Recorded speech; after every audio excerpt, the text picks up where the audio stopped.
The Bank of England said on Thursday it could see a modest reduction ahead in the huge support it has provided to Britain's economy during the COVID-19 pandemic and set out how it could gradually tighten monetary policy. For now, the central bank decided to keep its stimulus at full speed, even though it expects inflation to jump to 4% around the end of the year.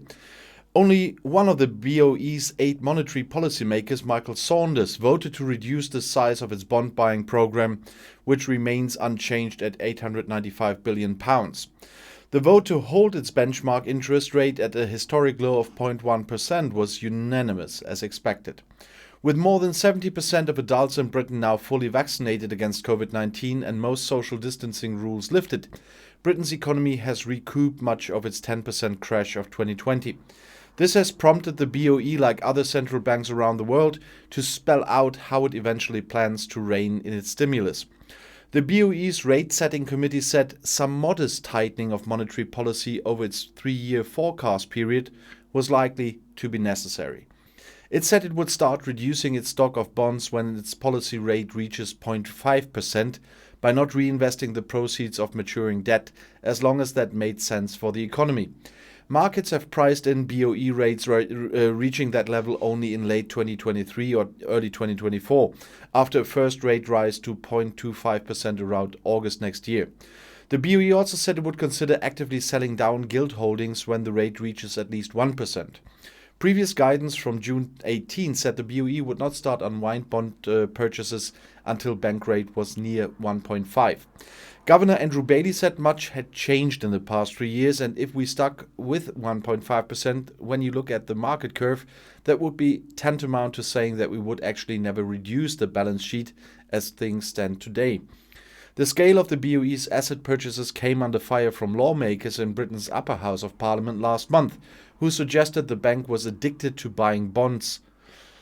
Bailey called this a very poor choice of language, as it had a very damaging meaning for people who are suffering, and denied the BOE was trying to reduce government borrowing costs. Sterling was little changed after the announcement. British government bond prices were slightly lower. The bank has given its fair share of false signals on this in the past, but the broad messaging is consistent with a number of other global central banks that are preparing markets for the very gradual tapering of monetary support.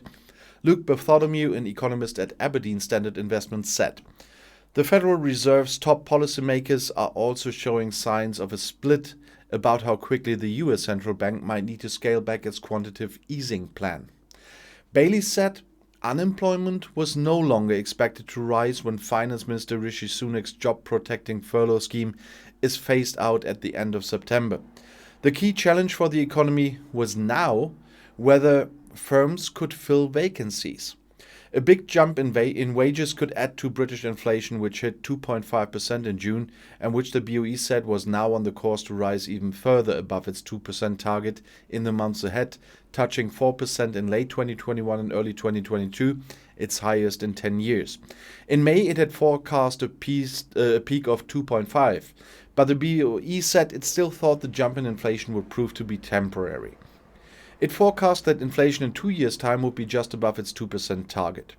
Deputy Governor Ben Broadbent said the forecast should not be read as a policy signal and noted that inflation was below target in 3 years' time.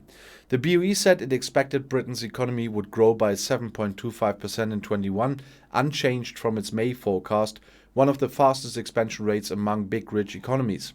It edged up its estimate for growth in 22 to 6%. The MPC is due to return to its full strength of 9 members once it appoints a new chief economist. And I'll see you in my next video. Bis gleich.